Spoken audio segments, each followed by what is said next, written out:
kwamba nitakuwa mwaminifu kwa Jamhuri ya Muungano wa Tanzania na kuitumikia kwa moyo wangu wote, na kwamba nitahifadhi, nitailinda na kuitetea Katiba ya Jamhuri ya Muungano wa Tanzania kwa mujibu wa sheria iliyowekwa.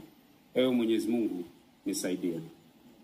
Mimi Joel Arthur Nanauka naapa kwamba nitaitumikia vema na kwa moyo thabiti Jamhuri ya Muungano wa Tanzania katika kazi zangu za waziri wa nchi, ofisi ya Rais, maendeleo ya vijana, na kwa wakati wote nitamshauri kwa hekima na uaminifu Rais wa Jamhuri ya Tanzania, na kwa vyote vile sitatoa siri za baraza la mawaziri.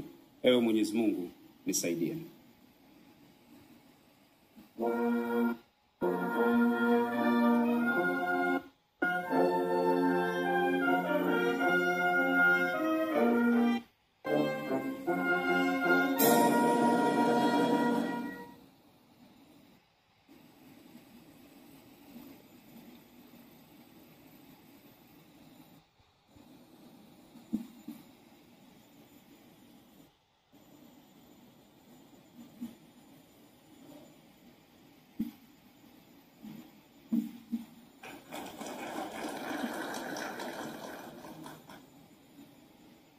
Kiapo cha naibu mawaziri.